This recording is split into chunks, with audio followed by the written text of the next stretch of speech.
Hello guys, current affairs funda में आप सभी का स्वागत है। मैं हूं आपके साथ अभिषेक शर्मा और आज के इस वीडियो सेशन में 29 मार्च तक के सभी इंपॉर्टेंट करंट अफेयर्स कवर करने वाले हैं। हमेशा की तरह आप इस वीडियो को अंत तक जरूर देखिएगा, आज भी आपको काफ़ी कुछ जानने के लिए मिलेगा। साथ ही गाइस, इस सेशन को शुरू करने से पहले आप सभी को बताना चाहूँगा, यदि आप हमारे daily current affairs PDF, weekly PDF, monthly PDF और हर महीने के banking and economic awareness PDF चाहते हैं तो करंट अफेयर्स फंडा का 1 ईयर मेंबरशिप प्लान आप ज्वाइन कर सकते हैं, जिसका लिंक आपको वीडियो के डिस्क्रिप्शन में या फिर फर्स्ट कमेंट में मिल जाएगा। आपको बता दें, इस 1 ईयर मेंबरशिप प्लान के तहत हम आपको 1 साल तक जितना भी हमारा पीडीएफ कंटेंट है वो प्रोवाइड कराते हैं, जिसे आप डाउनलोड कर सकते हैं, प्रिंट आउट भी निकलवा सकते हैं। इसके लिए चाहे तो आप करंट अफेयर्स फंडा ऐप को यूज़ कर सकते हैं या फिर अपने लैपटॉप सिस्टम की मदद से वेब लॉगिन करके भी हमारा कंप्लीट पीडीएफ मटेरियल प्राप्त कर सकते हैं। कोई भी एग्जाम हो, banking, SSC, railway, RP, state, PCS या ईपीएफओ, जहाँ पर भी जनरल अवेयरनेस या करंट अफेयर्स पूछे जाते हैं, सभी एग्जाम्स के लिए हमारा पीडीएफ कंटेंट काफ़ी यूज़फुल है। कोई भी अगर आपका डाउट है हमारे इस पीडीएफ को संबंधित तो कमेंट बॉक्स में अवश्य लिखिएगा। चलिए फिर करते हैं शुरुआत आज के इस वीडियो सेशन की। सबसे पहले आज का क्वेश्चन देख लेते हैं, इसका आंसर आपको अभी कमेंट बॉक्स में करना है। Gordon Moore, who passed away on March 24th, was the cofounder of which multinational corporation. Gordon Moore, जिनका 24 मार्च को निधन हो गया, किस बहुराष्ट्रीय कॉरपोरेशन के सह संस्थापक थे। ऑप्शंस देख लेते हैं, ब्रॉडकॉम, क्वालकॉम, माइक्रोसॉफ्ट या फिर इंटेल। कराया हुआ क्वेश्चन है, महत्वपूर्ण क्वेश्चन है, जल्दी से आंसर कर दीजिए और हमारे जो टेलीग्राम चैनल है उसे ज्वाइन कर लीजिए आप। करंट अफेयर्स फंडा नाम से चैनल है हमारा टेलीग्राम पर। यहाँ पर भी हम डेली करंट अफेयर्स और स्ट्रैटेजी के संबंधित क्वेश्चंस डालते रहते हैं, पोस्ट करते रहते हैं।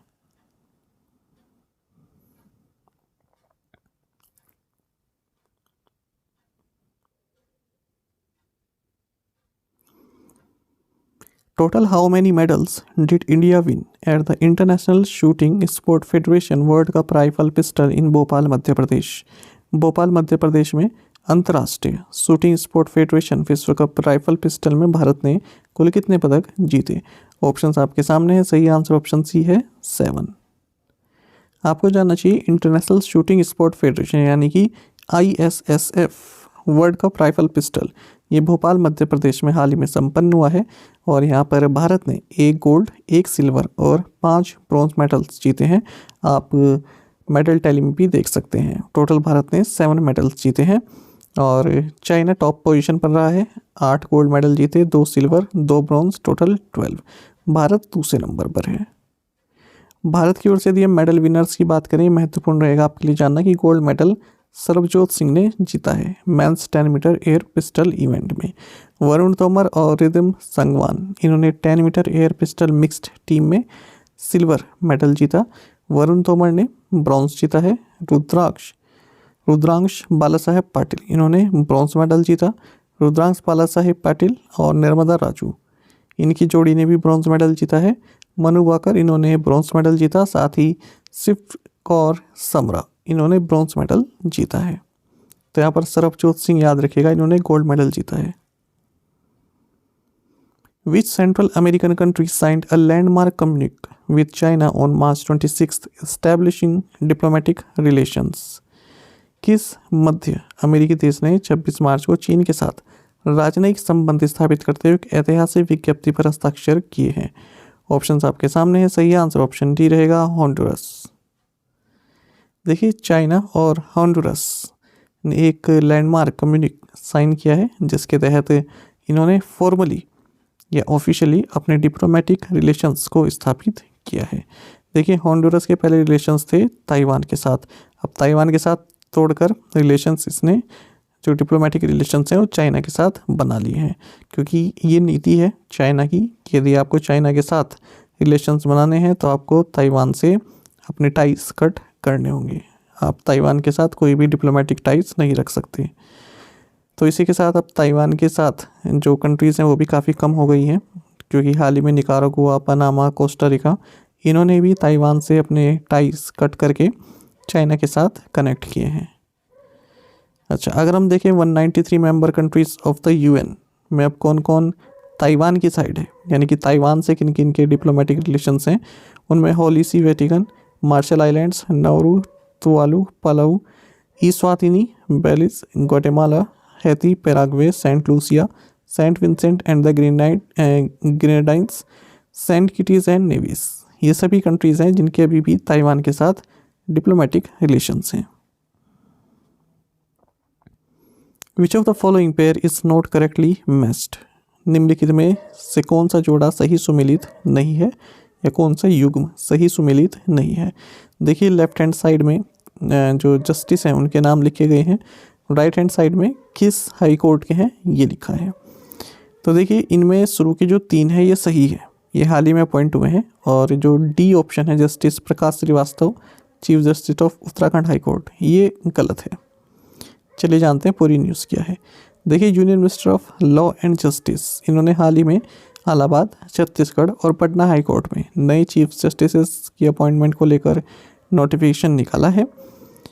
तो जो इलाहाबाद हाई कोर्ट के चीफ जस्टिस अपॉइंट किए गए हैं जस्टिस प्रिंतिकर दिवाकर हैं। छत्तीसगढ़ हाई कोर्ट के चीफ जस्टिस बनाए गए हैं जस्टिस रमेश सिन्हा, और पटना हाई कोर्ट के चीफ जस्टिस बनाए गए हैं जस्टिस के विनोद चंद्रन। तो कोलेजियम सिस्टम जो है आप सभी जानते हैं, ये नाम रिकमेंड करता है। तो इस कोलेजियम को हेड करते हैं chief justice of India DY Chandrachud, इनके साथ जस्टिस संजय किशन कौल और KM जोसेफ भी इस कोलेजियम में शामिल हैं। आपको बता दें आपकी जानकारी के लिए, जो कलकत्ता हाई कोर्ट है इसके चीफ जस्टिस हैं justice Prakash Shrivastava. Which edition of India Soft was inaugurated by Union Minister of State for Commerce and Industry Anupriya Patel at Pragati Maidan new Delhi. केंद्रीय वाणिज्य और उद्योग राज्य मंत्री अनुप्रिया पटेल ने प्रगति मैदान नई दिल्ली में इंडिया सॉफ्ट के किस संस्करण का उद्घाटन किया। ऑप्शंस आपके सामने हैं, सही आंसर ऑप्शन सी है 23rd। देखिए union minister of state for commerce and industry Anupriya Patel, इन्होंने प्रगति मैदान नई दिल्ली में इंडिया सॉफ्ट के 23rd एडिशन को अनावरण किया है या उसका उद्घाटन किया है। आपको बता दें जो ये इंडिया सॉफ्ट इवेंट है ये साल 2001 से ही आयोजित किया जा रहा है। तो ये खास करके जो इंडियन टेक कंपनीज़ हैं या इंडियन टेक डेवलपर्स हैं उनके लिए आयोजित किया जाता है, उनके जो प्रोडक्ट्स हैं वो ग्लोबल कंज्यूमर्स तक पहुंच सकें। ठीक है, तो डेवलपर्स को कंज्यूमर्स से कनेक्ट किया जाता है इस इवेंट में, खास करके IT के जो डेवलपर्स हैं। अच्छा, इसी दौरान अनुप्रिया पटेल ने 2-3 बातें कुछ कही हैं, आंकड़े दिए हैं, ये आपके एग्जाम पॉइंट ऑफ व्यू से महत्वपूर्ण हो जाते हैं जब कोई मिनिस्टर कोई बात कहता है। तो इन्होंने कहा है कि 2027 तक जो भारत है ये $5 ट्रिलियन की इकोनॉमी बन जाएगा, और 2047 तक हमारी जो GDP है ये $32 ट्रिलियन की हो जाएगी। साथ ही उन्होंने कहा कि इंडिया का जो ओवरऑल एक्सपोर्ट्स है ना, ये $750 बिलियन का मार्क क्रॉस कर चुका है। ये काफ़ी महत्वपूर्ण रहेगा आपके लिए point. Which bank has partnered with Swedish company Crunchfish to pilot a project to demonstrate offline retail payments. किस बैंक ने स्वीडिश कंपनी क्रंचफिश के साथ ऑफलाइन खुदरा भुगतान प्रदर्शित करने हेतु एक परियोजना शुरू करने के लिए भागीदारी की है। ऑप्शंस आपके सामने है, सही आंसर ऑप्शन डी है IDFC फर्स्ट बैंक। देखिए IDFC फर्स्ट बैंक ने स्वीडिश कंपनी है क्रंचफिश, इसके साथ पार्टनरशिप की है, जिसके तहत ऑफलाइन रिटेल पेमेंट से संबंधित जो इन्होंने प्रोडक्ट बनाया है उसको ही डिमॉन्स्ट्रेट करेंगे। आप सभी जानते हैं RBI के रेगुलेटरी सैंडबॉक्स के तहत अलग अलग जो है थीम होते हैं, कोहोर्ट होते हैं, जिस पर कि कंपनीज अपने प्रोडक्ट्स बनाती है। तो सेम यहीं पर हुआ है, ऑफलाइन रिटेल पेमेंट के तहत एक प्रोडक्ट इनके द्वारा बनाया गया है, खास करके ये प्रोडक्ट बनाया गया है क्रंचफिश के द्वारा। रेगुलेटरी सैंडबॉक्स की शुरुआत RBI द्वारा आप सभी जानते हैं 2020 में की गई थी, इंट्रोड्यूस तो 2019 में किया गया था, लेकिन जो पहला कोहोर्ट लॉन्च किया गया था वो 2020 में किया गया था। IDFC फर्स्ट बैंक की बात करते हैं, MD and CEO V Vaidyanathan है, हेडक्वार्टर्स मुंबई महाराष्ट्र में है, टैगलाइन है always you first. Jammu and Kashmir Bank has signed a corporate agency agreement with which insurer to sell life insurance products. Jammu और कश्मीर बैंक ने किस बीमा कंपनी के साथ जीवन बीमा उत्पादों को बेचने के लिए एक कॉर्पोरेट एजेंसी समझौते पर हस्ताक्षर किए हैं। ऑप्शंस आपके सामने हैं, सही आंसर ऑप्शन डी है बजाज अलियांस लाइफ इंश्योरेंस। देखिए जम्मू एंड कश्मीर बैंक ने कॉर्पोरेट एजेंसी एग्रीमेंट साइन किया है Bajaj alliance life insurance company के साथ, यानी कि एक तरह का बैंक इंश्योरेंस पैक्ट साइन किया है, जिसके तहत Bajaj alliance life insurance company के जो प्रोडक्ट्स हैं उनको जम्मू एंड कश्मीर बैंक अपने कस्टमर्स को ऑफर करेगा। तो एक एडिशनल रेवेन्यू का साधन बन जाता है बैंक के लिए इस तरह का bank insurance pact. J&K bank की बात करते हैं, MD and CEO Baldev Prakash हैं। टैगलाइन है serving to empower, headquarter Srinagar में है। Which insurer has become the first to launch anywhere cashless feature for health insurance policy holders? कौन सा बीमा करता स्वास्थ्य बीमा पॉलिसी धारकों के लिए कहीं भी कैशलेस सुविधा शुरू करने वाला पहला बीमा करता बन गया है? सही आंसर ऑप्शन डी है, ICICI लोम्बार्ड जनरल इंश्योरेंस। देखिए पहली तरह का प्रोडक्ट है ये, या पहली तरह की सर्विस है इस इंश्योरेंस इंडस्ट्री में भारत में, जहाँ ICICI लोम्बार्ड जनरल इंश्योरेंस ने एनीवेयर कैशलेस ये फीचर लॉन्च किया है अपने हेल्थ इंश्योरेंस पॉलिसी होल्डर्स के लिए। इसके तहत किसी भी हॉस्पिटल में, चाहे वो ICICI लोम्बार्ड का जो हॉस्पिटल नेटवर्क है उसका पार्ट है या नहीं है, वहाँ पर कैशलेस फैसिलिटीज़ प्राप्त कर सकते हैं, कैशलेस इलाज करवा सकते हैं। तो ये अवेल करने के लिए जो कस्टमर्स हैं उनको IL टेक केयर एप्लीकेशन पर अपने आप को रजिस्टर करना होगा, और इसके तहत कोई भी हॉस्पिटल हो, चाहे वो ICICI से संबंधित है या नहीं है, वहाँ पर भी अपना कैशलेस ट्रीटमेंट करवा सकते हैं। The reserve bank of India has imposed a monetary penalty of ₹2 lakh on which city based व्यापारी सहकारी बैंक मर्यादित। भारतीय रिजर्व बैंक ने किस शहर के व्यापारी सहकारी बैंक मर्यादित पर 2 लाख रुपए का मौद्रिक जुर्माना लगाया है? ऑप्शन आपके सामने है। सही आंसर ऑप्शन सी है, शोलापुर। देखिए रिजर्व बैंक ऑफ इंडिया ने 2 लाख रुपए का मॉनेटरी पेनल्टी लगाई है व्यापारी सहकारी बैंक मर्यादित सोलापुर महाराष्ट्र पर, क्योंकि इसने जो RBI द्वारा डायरेक्शंस दिए गए हैं अर्बन कोऑपरेटिव बैंक्स को on exposure norms and statutory other restrictions, इनका अनुपालन नहीं किया है। और भी फाइन लगाए हैं, देख लेते हैं किन किन पर लगाए हैं। RBI ने 1.10 लाख रुपए का fine Kolkata police cooperative bank limited Kolkata West Bengal पर लगाया है for contravention of non adherence with certain provisions of the RBI KYC directions 2016। RBI ने 2.10 लाख रुपए का फाइन लगाया है Mehsana district central cooperative bank limited Mehsana Gujarat पर for contravention of non compliance with certain provisions of directions issued by RBI contained in RBI KYC directions 2016। RBI ने 2 लाख रुपए का monetary penalty लगाई है श्री गणेश सहकारी बैंक लिमिटेड नवी संघवी पुणे पर भी, वही KYC से संबंधित थी। RBI ने 3 लाख रुपीस का फाइन लगाया है दिल्ली नागरिक सहकारी बैंक लिमिटेड न्यू दिल्ली पर for contravention of section 35A and section 36(1)A। RBI ने 2 लाख रुपीस का फाइन लगाया है अलीगढ़ जिला सहकारी बैंक लिमिटेड अलीगढ़ उत्तर प्रदेश पर for contravention of provisions of section 20 read with section 56 of the Banking Regulation Act 1949. Which bank has acquired all deposits and loans of Silicon Valley Bank? किस bank ने silicon Valley Bank के सभी जमा और ऋण का अधिग्रहण किया है? ऑप्शन आपके सामने है। सही answer option D, First Citizens Bank. देखिए First Citizen Bank and Trust Company ये सिलिकॉन वैली बैंक के जितने भी डिपॉजिट हैं और लोन है उसको एक्वायर करेगी। तो टोटल परचेज जो है वो लगभग 72 बिलियन US डॉलर की है, यानी कि सिलिकॉन बैंक के जो एसेट्स हैं उसको डिस्काउंट रेट पर प्राप्त करेगी फर्स्ट सिटीजन बैंक। कितने में? 16.5 बिलियन US डॉलर में। और जो कस्टमर्स हैं सिलिकॉन वैली बैंक के वो ऑटोमेटिकली कस्टमर बन जाएंगे फर्स्ट सिटीजन्स बैंक के, जिसका हेडक्वार्टर है रैलेग नॉर्थ कैरोलिना में। In which Indian state will SAIL Industries Limited set up biomass power plants with the help of the loan from Asian Development Bank? SAIL Industries Limited एशियाई विकास bank से ऋण की मदद से किस भारतीय राज्य में बायोमास बिजली संयंत्र स्थापित करेगी? ऑप्शन आपके सामने है। सही आंसर ऑप्शन बी, राजस्थान है। देखिए एशियन डेवलपमेंट बैंक ये 754 करोड़ रुपए का लोन प्रोवाइड कराएगी SAIL इंडस्ट्रीज लिमिटेड को, जिसके तहत ये जो इंडस्ट्री है ये राजस्थान में बायोमास पावर प्लांट को सेटअप करेगी। आपको पता है जो ये कंपनी है ना SAEL या सेलअप आप इसको कह सकते हैं, ये एक solar agriculture waste to energy company है।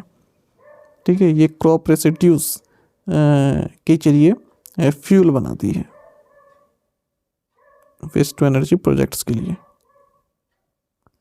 Which Indian state has the highest daily wage under the Rural Job Guarantee Program for the 2023-24 financial year? 2023-24 वित्तीय वर्ष के लिए ग्रामीण नौकरी गारंटी कार्यक्रम के तहत किस भारतीय राज्य में दैनिक वेतन सबसे अधिक है? ऑप्शंस आपके सामने है। सही आंसर ऑप्शन ए है हरियाणा। देखिए, सेंट्रल गवर्नमेंट ने हाल ही में रूरल जॉब गारंटी प्रोग्राम के तहत जो वेजेस हैं उनमें हाइक किया है, उनको बढ़ाया है 2023-24 फाइनेंशियल ईयर के लिए। तो सबसे ज़्यादा हाइक यहाँ पर हरियाणा में देखने के लिए मिला है। हाईएस्ट डेली वेज यहाँ पर हो गया है 357 पर डे का, 357 रुपीज़ पर डे। और लोवेस्ट है मध्य प्रदेश एंड छत्तीसगढ़ में 221 रुपये पर डे। तो यहाँ पर Union Ministry of Rural Development ने एक नोटिफिकेशन इशू किया है, जिसके तहत Mahatma Gandhi National Rural Employment Guarantee Scheme यानी कि मनरेगा के तहत जो वेज रेट्स हैं उनमें बढ़ोतरी की गई है। ये बढ़ोतरी 7 से 26 रुपये तक के बीच की है और 1 अप्रैल से लागू हो जाएगी। बाकी आप जानते हैं जो मनरेगा स्कीम है ये एक फ्लैगशिप प्रोग्राम है गवर्नमेंट ऑफ इंडिया का, जिसके तहत एक फाइनेंशियल ईयर में हर हाउस होल्ड जहाँ पर कोई भी एडल्ट मेंबर कार्य करना चाहता है रूरल एरियाज़ में अनस्किल्ड वर्क के लिए, तो वो अप्लाई कर सकता है और उसको 100 दिन का, कम से कम 100 दिन का वेज एम्प्लॉयमेंट प्रोवाइड कराया जाता है। अनस्किल्ड वर्क यानी कि जिसमें किसी स्किल की ज़रूरत नहीं होती। Which NGO has been conferred with the Children's Champion Award 2023? किस NGO को चिल्ड्रंस चैंपियन अवार्ड 2023 से सम्मानित किया गया है? ऑप्शंस आपके सामने है। सही आंसर ऑप्शन डी है स्टूडेंट्स वेलफेयर मिशन। देखिए, स्टूडेंट्स वेलफेयर मिशन एक NGO है आसाम के पाठशाला से। अच्छा, आप जानते हैं आसाम में टाउन का नाम है पाठशाला, क्या आप जानते थे इसको? ठीक है, पाठशाला नाम से एक टाउन है आसाम में। तो यहाँ से एक NGO है स्टूडेंट्स वेलफेयर मिशन। तो इसको चिल्ड्रन के तहत किए गए कार्य के लिए चिल्ड्रंस चैंपियन अवार्ड 2023 से सम्मानित किया गया है। इसकी जो फाउंडर प्रेसिडेंट हैं कुमुद कलिता, इन्होंने ये अवार्ड प्राप्त किया है 75,000 रुपये का। आपको बता दें जो अवार्ड है Delhi commission for protection of child rights द्वारा लास्ट ईयर इंस्टीट्यूट किया गया था। जो चिल्ड्रन के लिए कार्य करते हैं NGO, जैसे education, justice, health, nutrition, sports, इन सभी कैटेगरीज में उनको दिया जाता है। तो यहाँ पर जो ये स्टूडेंट्स वेलफेयर मिशन है, जिसे तपोवन भी बोला जाता है, इसको हेल्थ एंड न्यूट्रिशन कैटेगरी में अवार्ड दिया गया है। Who claimed gold medals in women's 100 meter and 200 meter events in the AFI Indian Grand Prix 2? AFI Indian Grand Prix 2 में महिलाओं की 100 मीटर और 200 मीटर स्पर्धा में स्वर्ण पदक किसने जीता? ऑप्शंस आपके सामने है। सही आंसर ऑप्शन बी है अर्चना सुसिंद्रम। देखिए, AFI इंडियन ग्रांड प्री 2 ये हाल ही में तिरुवनंतपुरम केरल में हुआ है। यहाँ पर तमिलनाडु की अर्चना सुसिंद्रम, इन्होंने 2 गोल्ड मेडल जीते हैं, एक 100 मीटर रेस में, दूसरा 200 मीटर में। और इन्होंने हिमा दास को पीछे छोड़ दिया, उनको हराया है 100 मीटर फाइनल में। मेंस 100 मीटर रेस कैटेगरी की बात करें, संजीत ने गोल्ड मेडल जीता। मेंस 1500 मीटर की बात करें, जिनसन जॉनसन ने जीता है। मोहम्मद अनस ने यहाँ पर मेंस 200 मीटर की रेस जीती है। तजिंदर सिंह तूर, इन्होंने शॉर्ट पुट इवेंट जीता है। और एल्डोस पॉल, ये ट्रिपल जंपर है, इन्होंने अपना ट्रिपल जंप का इवेंट जीता है। What is the projected economic growth rate for India in the fiscal year starting April according to S&P Global Ratings? S&P Global Ratings के अनुसार अप्रैल से शुरू होने वाली वित्तीय वर्ष में भारत के लिए अनुमानित आर्थिक विकास दर क्या है? ऑप्शंस आपके सामने है। सही आंसर ऑप्शन बी है 6%। देखिए, S&P ग्लोबल रेटिंग्स की बात करें, इसने कहा है कि इंडिया की जो इकोनॉमिक ग्रोथ है ये अप्रैल से जो फिस्कल ईयर शुरू हो रहा है इसके लिए 6% रहेगी और उसके बाद जो फिस्कल ईयर होगा उसमें 6.9% रहेगी। साथ ही ये बताया कि एशिया पैसिफिक रीजन में जो इन्फ्लेशन रेट है ये 5% रहेगी 2023-24 फिस्कल के लिए। फ़िलहाल 6.8% है। जो इंडियन सब कॉन्टिनेंट है इसकी GDP 6.9% बताइए 2024-25 के लिए और 2025-26 के लिए, और 2026-27 के लिए 7.1%। अच्छा, हाल ही में एक वर्ल्ड बैंक ने भी एक रिपोर्ट जारी की है, falling long term growth prospects, trends, expectations and policies. इसमें बताया कि जो ग्लोबल इकोनॉमी की जो स्पीड लिमिट है, ठीक है, ये अब 2030 तक अपने 3 दशक के सबसे लोवेस्ट स्तर पर पहुंच जाएगी। स्पीड लिमिट का मतलब होता है maximum long term growth rate without sparking inflation concern, यानी कि लॉन्ग टर्म ग्रोथ होती रहना और इन्फ्लेशन का जो है उस पर ज़्यादा प्रभाव ना पड़े। तो इस तरह के जो कंसेप्ट होता है उसे स्पीड लिमिट कहते हैं। तो ये क्रैश हो जाएगी, यानी कि जो है 2030 तक 3 दशक के सबसे लोएस्ट लेवल पर पहुंच जाएगी। तो at 2.2% the global average potential GDP rate growth rate would be sharply lower than the 3.5% recorded in the first decade of the century. तो 2.2% हो जाएगी। What is the name of the bauxite certified reference material CRM developed by Nalco and Bark? Nalco and BARC द्वारा विकसित bauxite प्रमाणित संदर्भ सामग्री का नाम क्या है? सही आंसर ऑप्शन ए है BARC B1201। National aluminium company limited Nalco आप सभी जानते हैं Navratna central public sector enterprises है under ministry of mines government of India और हमारे देश की लीडिंग मैन्युफैक्चरर एंड एक्सपोर्टर है एल्यूमिना एंड एल्यूमिनियम की। इसने बॉक्साइट सर्टिफाइड रेफरेंस मटेरियल बनाया जिसका नाम है बार्क B1201। किसके साथ मिलकर? भाभा एटॉमिक रिसर्च सेंटर यानी कि बार्क के साथ मिलकर। आपको बता दें भारत में अपने आप में एक पहली तरह का एक सर्टिफाइड रेफरेंस मटेरियल है और दुनिया में 5वें तरह का ये इस तरह का मटेरियल बनाया गया है। What is the interest rate fixed by EPFO and employees provident fund deposits for 2022-23? 2022-23 के लिए कर्मचारी भविष्य निधि जमा पर EPFO द्वारा निर्धारित ब्याज दर क्या है? ऑप्शंस आपके सामने है। सही आंसर ऑप्शन ए है 8.50%। देखिए जो एम्प्लॉइज प्रोविडेंट फंड ऑर्गेनाइजेशन है इसने एम्प्लॉइज प्रोविडेंट फंड के लिए जो इंटरेस्ट रेट है वो फिक्स किया है 8.15% का 2022-23 के लिए। Malayalam cinema legend Innocent, who died aged 75 on the Lok Sabha election from which constituency as an independent candidate supported by the LDF? Malayalam cinema के दिग्गज इनोसेंट, इनका नाम इनोसेंट है, जिनका 75 वर्ष की आयु में निधन हो गया, ने LDF द्वारा समर्थित एक निर्दलीय उम्मीदवार के रूप में किस निर्वाचन क्षेत्र से लोकसभा चुनाव जीता था? ऑप्शंस आपके सामने हैं। सही आंसर ऑप्शन डी है चलकुडी। देखिए ये महत्वपूर्ण है ओबीश्वरी के उसमें क्योंकि प्राइम मिनिस्टर नरेंद्र मोदी ने भी शोक व्यक्त किया है। तो इनोसेंट वरित थेकेतला इनका हाल ही में 75 की एज में निधन हो गया है कोची में। आपको बता दें ये कॉमेडियन की भूमिका काफ़ी निभाते थे। 500 मलयालम फिल्म्स में इन्होंने एक्टिंग की है, कितनी बड़ी अचीवमेंट है।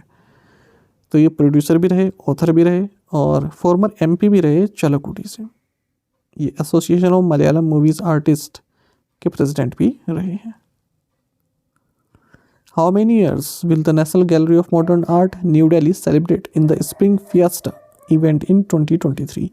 National gallery of modern art नई दिल्ली 2023 में स्प्रिंग फिएस्टा इवेंट में कितने साल पूरे होने का उत्सव मनाएगा? ऑप्शंस आपके सामने हैं। सही आंसर ऑप्शन सी है 69 ईयर्स, 69 साल। देखिए national gallery of modern art new Delhi ये पहली बार स्प्रिंग फिएस्टा 2023 का इवेंट ऑर्गेनाइज करेगा और इसके तहत अपने 69 ईयर्स पूरे होने को सेलिब्रेट भी करेगा। आपको बता दें मार्च 29, 1954 को national gallery of modern art को इनोग्रेट किया था हमारे तब के vice president doctor S Radhakrishnan ने। तो इसमें के ऊपर 50 स्टॉल्स से ज़्यादा लगाए जाएंगे, 50 से ज़्यादा स्टॉल्स लगाए जाएंगे जिन्हें शोकेस किया जाएगा और सेल्स के लिए भी अवेलेबल रहेंगे, है ना। कुछ भी सामान handicraft, ceramics, indigenous art, fashion इससे संबंधित जो आइटम्स हैं वो शोकेस किए जाएंगे और बेचे भी जाएंगे।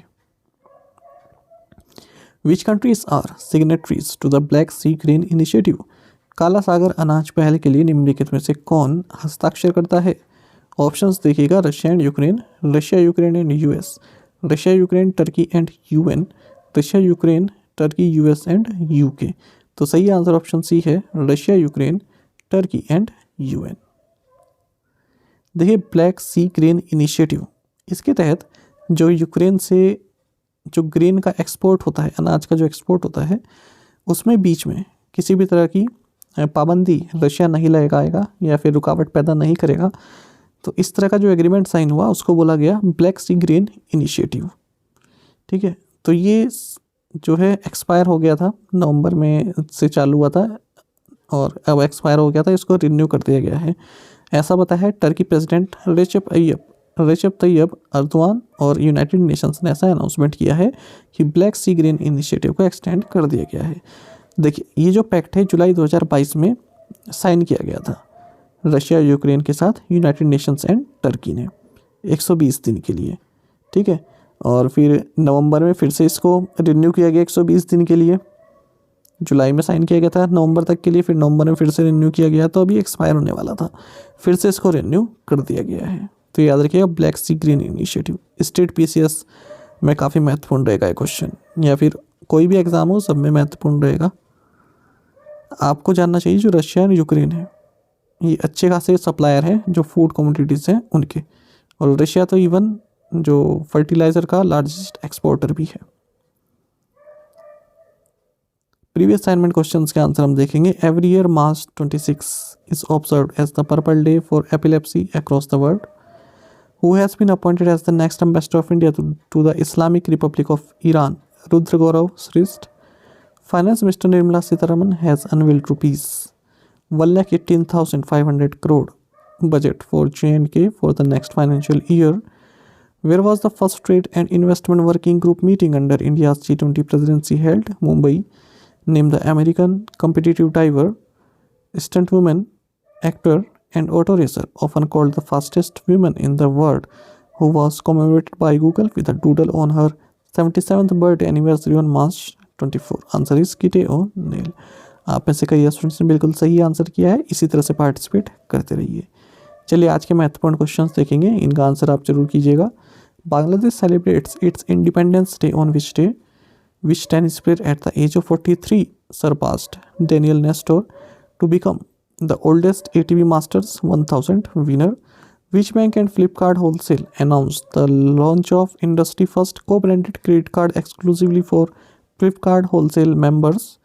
The winning team in the WPL 2023 Women's Premier League, Mumbai Indians, got the winning cash prize of rupees crore, while the first runner-up Delhi Capitals got a cash prize of rupees crore. The Chenab Bridge, which India claims is the world's highest railway bridge, stands at a height of 359 meter, making it taller than which iconic monument in Paris, which stands at 330 meter. तो इन 5 questions के answer आपको comment box में बताने हैं। यदि आपको एक question का आंसर भी आता है तो भी आप हमें कमेंट बॉक्स में अवश्य से बताइएगा। साथ ही करंट अफेयर्स फंडा को आप टेलीग्राम पर भी ज्वाइन कर सकते हैं। यहाँ पर रेगुलर वीडियो अपडेट्स और करंट क्विज़ हम आप सभी के लिए डालते रहते हैं। साथ ही डिस्कशन ग्रुप में आप किसी भी क्वेश्चन का सोल्यूशन पा सकते हैं। दोस्तों आप हमारे करंट अफेयर्स की प्लेलिस्ट दी गई है, इसको आप जरूर देखें। अपने दोस्तों के साथ, फेलो एस्पिरेंट के साथ हमारे करंट अफेयर्स को शेयर जरूर करें। आज का ये सेशन आपको कैसा लगा कमेंट बॉक्स में अवश्य बताइएगा। Thank you guys.